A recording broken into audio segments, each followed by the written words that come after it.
이 안철수 위원장이 과연 서울시장 출마하겠는가 이거를 궁금해하겠죠. 직접 여쭤보도록 하겠습니다. 위원장님 안녕하세요. 네, 안녕하셨습니까? 예, 이 이른바 백의종군 선언하시고 나서 당무 복귀하신 게 한 달 만이신 것 같은데 어떻게 지내셨습니까 그동안? 예, 지난 2월 13일입니다. 바른미래당 창당되면서 이제 백의종군을 했는데요. 네. 주위 분들이 한 달 동안 어떻게 지내냐 물어보면, 대표였다가 대표적인 백수가 됐다고 그렇게도 말씀드렸습니다. 네. 근데 지난 한 달 동안 좀 안타까운 마음으로 쳐다봤습니다. 사실 왜 통합을 한 것인지, 그리고 대한민국 정치 사상 첫 번째 영호남 통합인데, 네. 그것이 잘 알려지지 않은 것에 대한 이제 안타까움을 가지고 지켜봤습니다. 뭐 대표적인 백수라고는 하셨지만 지켜보면서 마음은 쉬지를 못하셨겠네요. 그렇게 안타까운 마음이셨으면. 어제 민주평화당에서 이제 당무 복귀하신 걸 두고 약간 이제 뭐 비평에 가까운 논평을 내놨습니다. 안철수 전 대표 백의종군 한 게 결국에는 통합 과정에서 뭐 국민의당 당원들이 요구해서 한 것이었고 이 중재파원 등의 신당에 남으려면 이 백의종군 하는 게 전제 조건이었다. 그런 부분들도 복귀 결정을 하는데 좀 고민을 하실 수 있는 요인이었을까요? 이렇게 중재파 의원분들 포함한 당원들이 이제 제가 복귀해야 된다고 이번에 요청을 하셨습니다. 아, 그래요? 예. 네. 지금 뭐 예를 들면 박주선 부의장이라든가 김동철 원내대표 이런 분들도 다 이 복귀를 해달라 이렇게 요청을 하신 건가요? 예, 박주선 공동대표님도 지난번에 좀 만나자고 하셔서 이제 복귀가 시급하다 이제 그렇게 말씀하셨습니다. 예. 자, 이제 인재영입위원장이라는 업무를 맡으신 건데 지방선거를 앞두고 사실 가장 중요한 일이 아닌가 싶은데 깨끗하고 유능한 인재를 찾겠다고 하셨어요. 이게 깨끗하고 유능한 인재, 이게 말이 추상적이어서 과연 지금 시점에 어떤 분들이 이 말에 맞아 들어갈까요? 이제 깨끗하다면 이제 이번 지방선거 관련해서는 가장 중요한 게 두 가지겠습니다. 우선은 부패 없는 지방정부가 되어야 되지 않습니까? 지금 인천 송도라든지 부산 LCT 여러 가지 그 지방정부 인허가 둘러싼 비리들이 굉장히 많습니다. 예. 그래서 이런 일들을 정말 엄정하게 그런 일이 일어나지 않게 한 사람이 정말로 중요하다. 그 다음에 또 두 번째로는 최근에 미투 운동을 통해서도 많은 국민들이 다시 한 번 더 알게 됐지만 이 후보자의 도덕적인 흠결 없어야만 된다. 이제 그런 뜻이고요. 예. 그리고 또 이제 유능하다는 것 자체가 사실 지금 지방정부가 과연 유능한가 거기에 대해서 많은 사람들이 의문을 가지고 있습니다. 예. 그래서 정말로 현재의 민생 문제 제대로 해결하고 또한 미래의 먹거리 대비를 지금 하지 못하고 있는데 미래에 대비하는 유능한 지방정부를 만들기 위해서도 깨끗하고 유능한 인재가 반드시 필요하다. 그런 생각입니다. 예.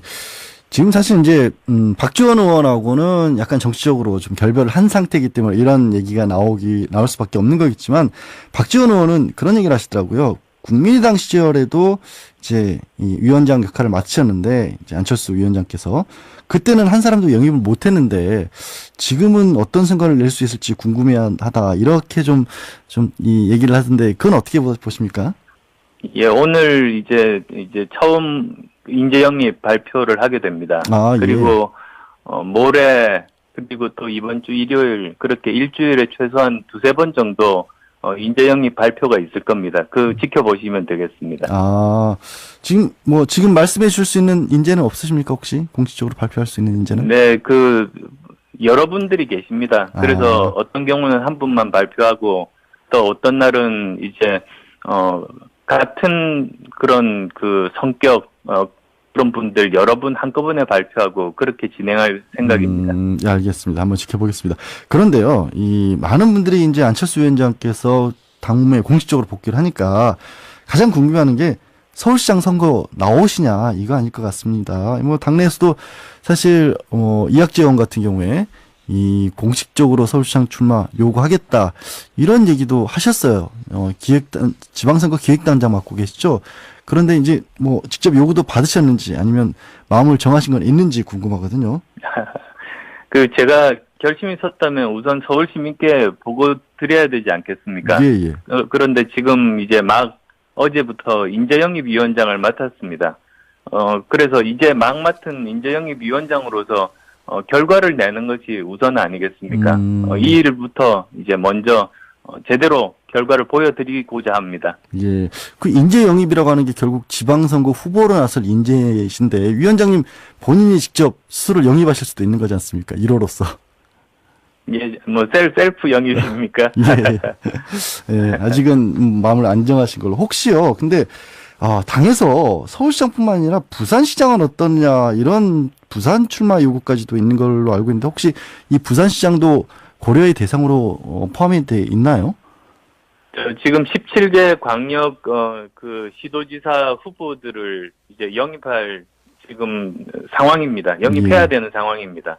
그래서 그 부분에 대해서 뭐 저뿐만 아니라 지도부 함께 열심히 노력하겠습니다.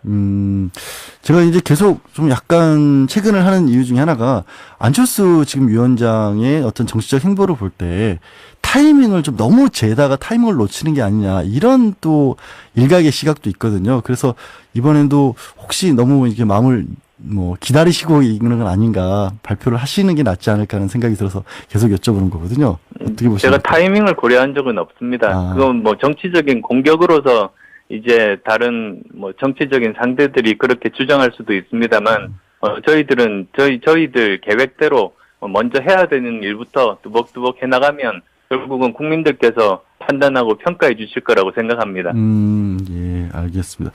그런데 서울시장 선거와 관련해서요. 민주당 박영선 의원이 이런 얘기를 하시더라고요.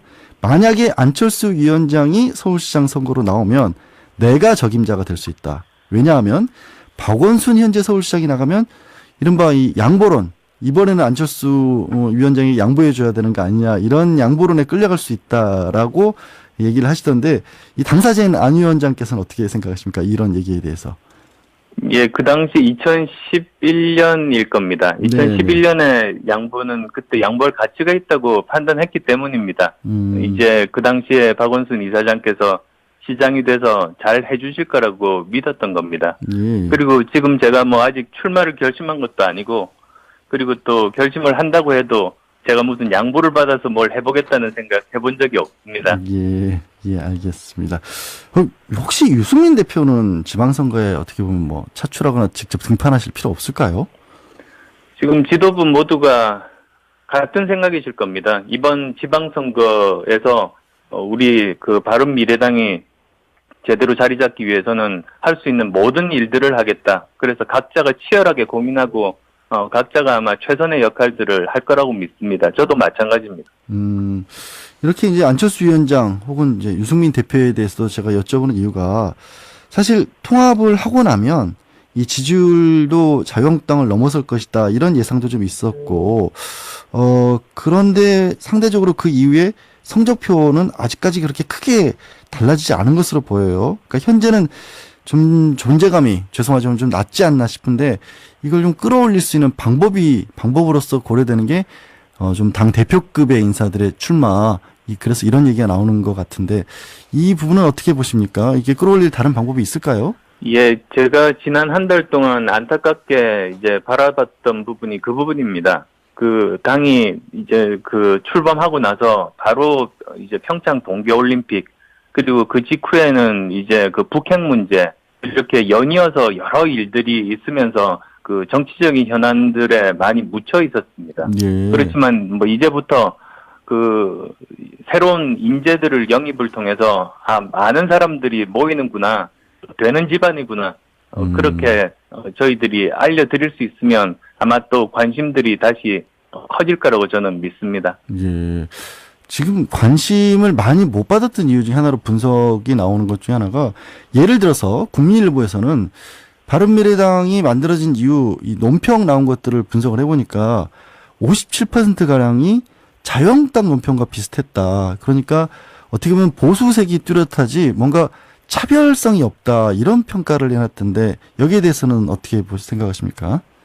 그러면 절반 정도는 비슷하지만 절반 정도는 다르다는 평가 아니겠습니까? 57%는 절반은 좀 넘습니다만. 그리고 예. 보통 이제 그런 주장을 하시려면 그전은 어땠는데 이번에는 어땠다 이렇게 비교를 해야 되는데요. 예, 예. 과연 그러면 국민의당 때는 그 퍼센티지가 어떠했는지 아마 그런 데이터는 없는 걸로 알고 있습니다. 예. 창당 이후 일단 분석을 한 것이 그랬다. 그리고 뭐 같다는 그런 뭐 논평이 같다는 것도 어떤 경우에는 뭐 회색 지대에 있을 수도 있지 않습니까? 예, 예. 그래서 저희들은 저희들이 생각할 때 좌우에 이렇게 어떤 편에 얽매이지 않고 저희들이 생각하기에 가장 최선의 그런 그 방향을 제시하려고 노력하고 있다는 말씀드립니다. 아, 예, 예. 어떤 색깔을 정해놓고 하는 게 아니라 사안에 따라서 바른미래당 입장을 밝힌 것 뿐이다라는 그런 말씀이시도 들리네요. 예. 위원장님, 이번 지방선거의 또 하나 정치권 이슈가 과연 개헌을 같이 할 수 있는 거냐라는 게 이슈가 되고 있는데, 개헌도 지금 동시에 투표하는 게 맞다. 이렇게 말씀하시는데 이게 정말로 실현될 수 있을까요? 예, 지금 그 청와대와 여당이 하는 일들을 보면 사실상 이번 지방선거에서 개헌 국민투표가 가능할까 의구심이 점점 들고 있습니다. 예. 지금 제가 보기에는 청와대와 여당이 그럴 의사도 없어 보입니다. 제가 왜 그렇게 생각하는지 두 가지를 말씀을 드리고 싶은데요. 네네. 우선 첫 번째는 왜 개헌을 하는가? 그 개헌 논의가 처음 이제 나온 그 이유 자체가 제왕적인 대통령의 권한을 축소해야 되겠다는 필요가 있었습니다. 즉 대통령 권한 축소 개헌 때문에 시작을 했는데 예. 이번에 나온 저 청와대 안을 보면 대통령 권한 축소가 아니라 대통령 임기 연장 개헌입니다. 예, 예. 완전히 지금 무슨 청개구리식 답변을 하고 있는 겁니다. 반대로 보시는군요. 예. 예. 그리고 또 두 번째로는 어디서 그 발의를 하든 국회에서 제적 3분의 2 이상 동의를 받아야 됩니다. 네. 즉 국회에서 합의가 돼야만 이 개헌안이 통과될 수 있는데 지금 청와대에서 국회 합의가 안 된 상태에서 밀어붙이고 있습니다. 이건 무슨 뜻이냐? 당연히 부결이 될 거를 바라고 지금 밀어붙이는 겁니다. 아, 오히려 예, 예. 예, 그렇게 되면 그래서 이번 지방선거에서 유리한 위치를 점하고자 하는 의도가 지금 보이고 있는데요. 이건 사실은 지방선거에서 네. 조그만 거를 얻고자 개헌 네, 동력을 깨뜨리는 일입니다. 이건 역사의 죄를 짓는 일입니다. 알겠습니다.